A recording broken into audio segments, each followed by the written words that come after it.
Hello and welcome to the Ray Show podcast. I'm your host, Johnny Ray, and we are recording from beautiful downtown Athens, Georgia, here in the safe confines of the lab at Cine.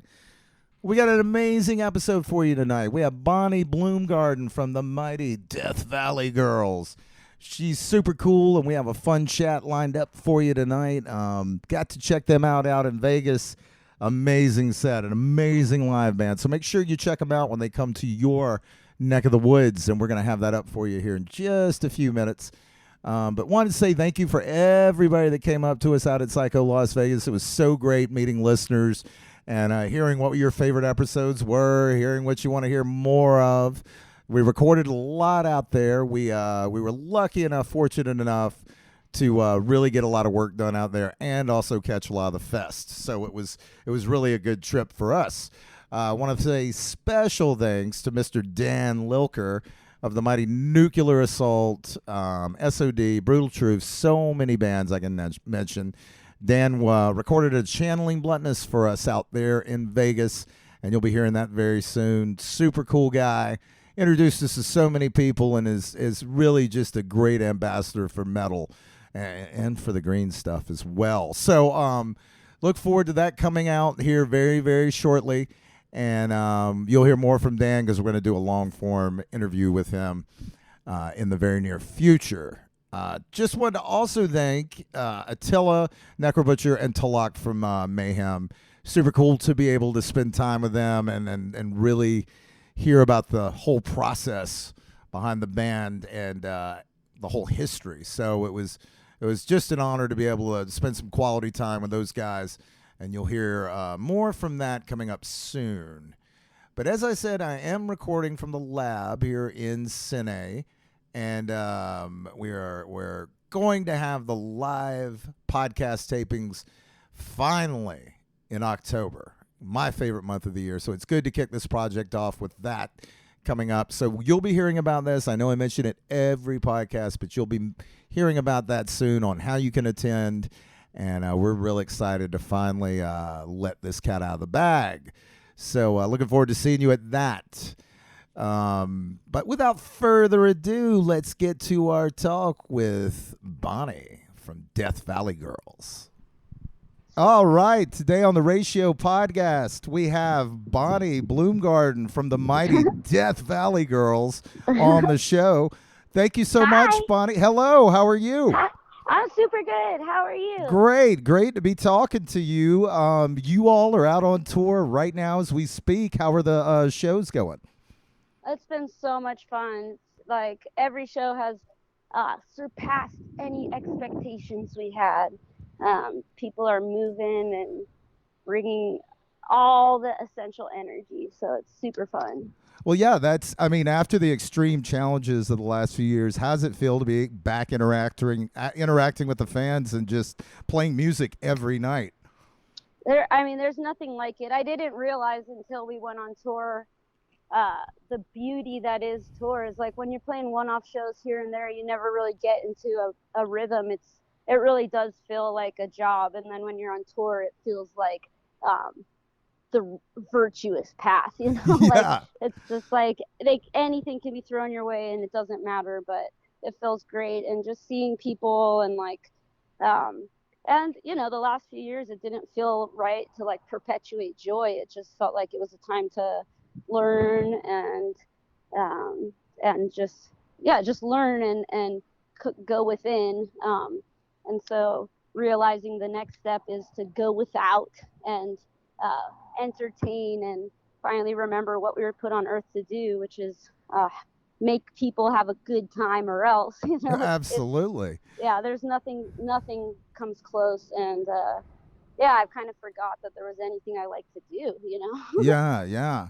And you played with some friends of ours, friends of the podcast, She He yesterday in Atlanta. Yeah, they're amazing. Yeah, and Ramona Ray was there. You gave her a bracelet. I think it was a Bo Diddley bracelet, right? It was, yeah. I've been wearing that bracelet for like 5 years, but like I said, we danced a bunch, but I asked her to come on stage, and I think she was a little shy, and so I gave it to her after as a peace offering to apologize for putting her on the spot. But she's not a shy gal. I think it's That's just, absolutely, that's so amazing. And yeah, you, she rules. well, being out and just seeing other bands from different parts of the country, that's got to be cool, within all of, as well as performing. Yeah, it's amazing. We've met so many people, made so many friends, and it's different than it was before. It's better because it's necessary, and there's so much stuff going on in the world, and people, I don't know if it's more than ever before, but it feels like it's more important than ever before to bring people together. Um, you know, I uh, not necessarily health wise, but mental health wise, it seems essential. Oh, I couldn't Um, agree more. I could not yeah, agree more.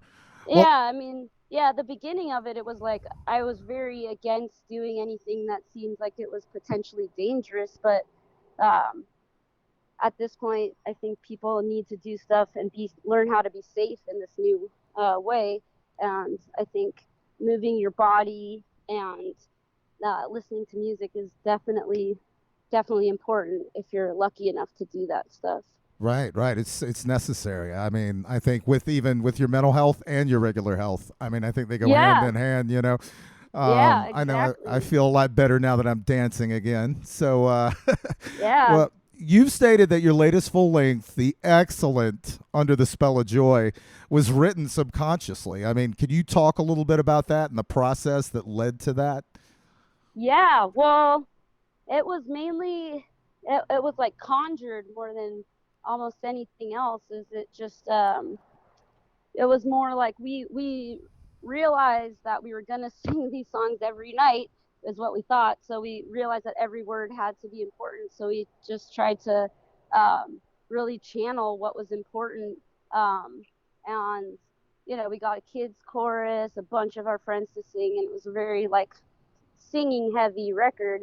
Um, but we didn't realize we weren't going to say those words until 2 years later. But it's still cool because the messages are still like when I forget certain things, to be happy or remember to celebrate the day or remember, about love or whatever. Like, it's like those songs will always be there to remind me and everyone else that the world is pretty cool. Yeah. The earth, at least the earth is pretty cool. I can't speak to the world, but earth is cool, space is cool, love is cool. Um, Yeah, right on. Well, these songs, and I don't mean this in a hyperbolic way. They have like a spiritual quality. It's like you guys are all striving for that moment of rock and roll ecstasy, and that's yes. so empowering. And it's overwhelming when it comes together. How hard is Uh, that to capture? well, it's weird. I mean, we like to think of it as space gospel. I love um, that. Oh my god. yeah, yeah. I mean, it's pretty improvised too. Is another thing about our records. So it's funny. Some of them we can't even play live because we just never learned it. We just channeled it in the studio. And a lot of the words too are just you get together and there's a certain energy.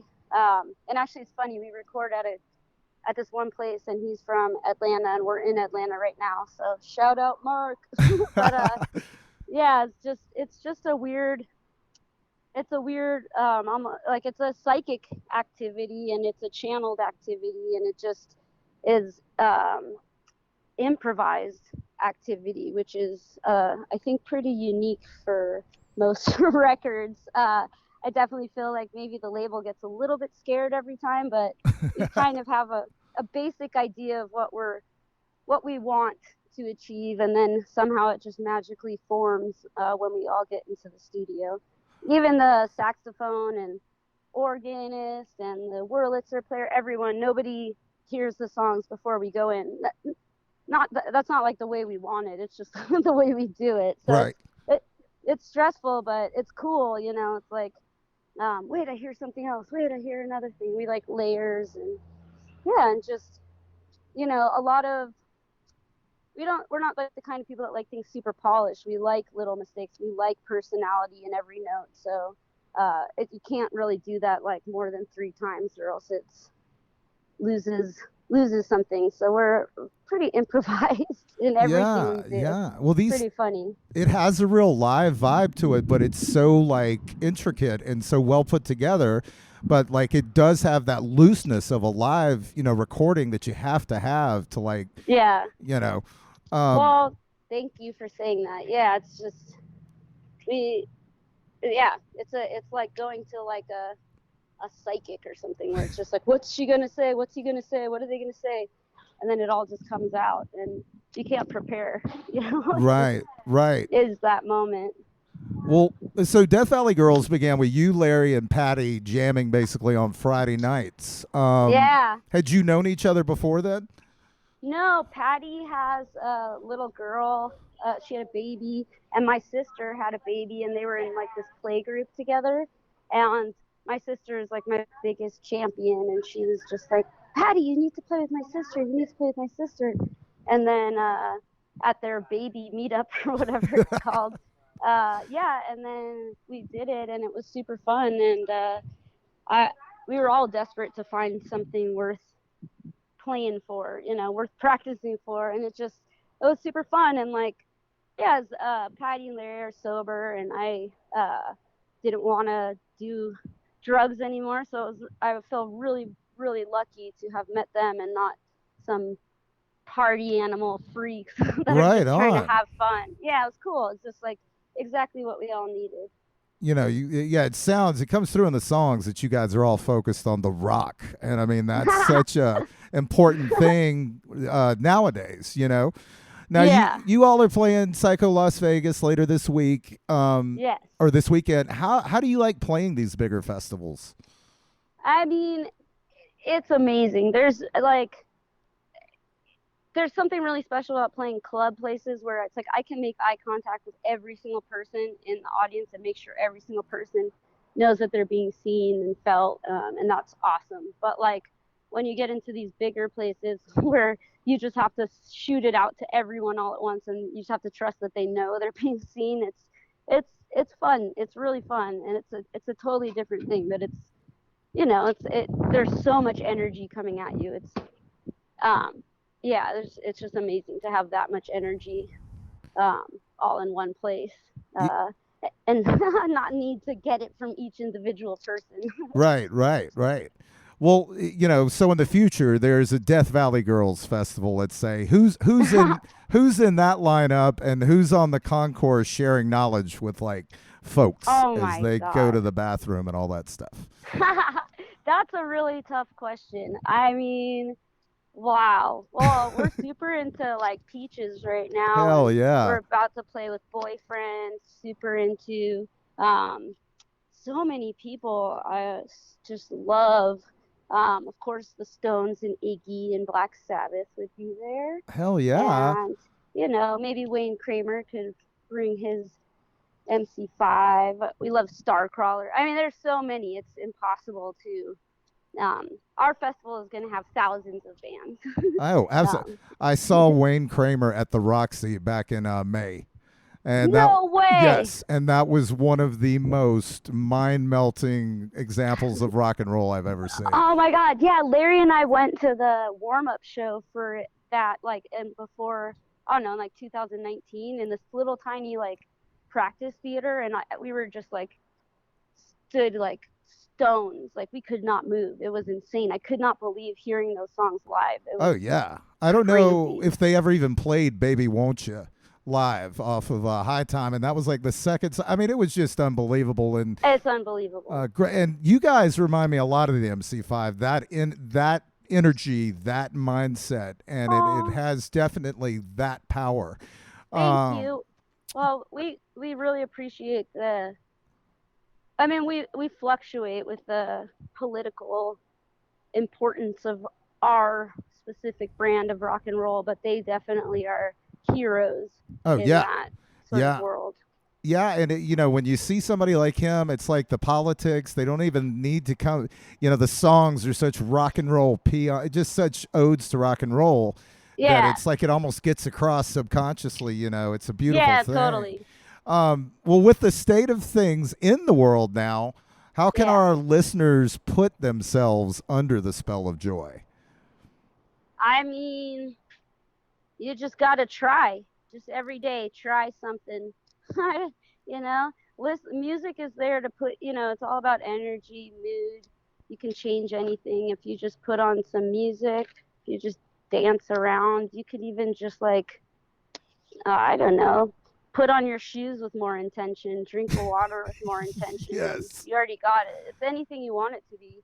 Uh, it's just, yeah, I think maybe adding a little bit more intention, trying a little bit more, and being easier on yourself. It's been hard. People are like forgetting that everyone deserves a break. Like, this has not been easy. It's very hard and it's traumatic, and everyone just needs to be easier on themselves and easier on each other.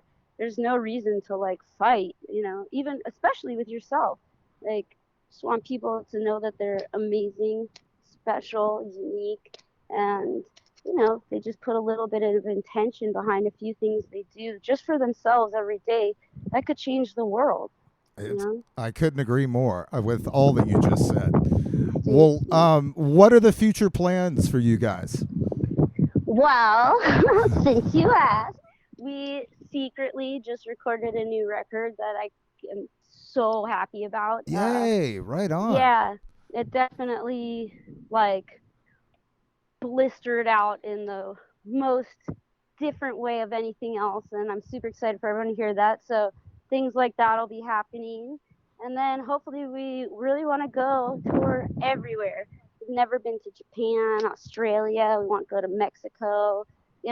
So many places. We want to go everywhere. So hopefully that's hopefully the next time we talk, I'll just be like, yeah, it was really cool when I hugged that koala.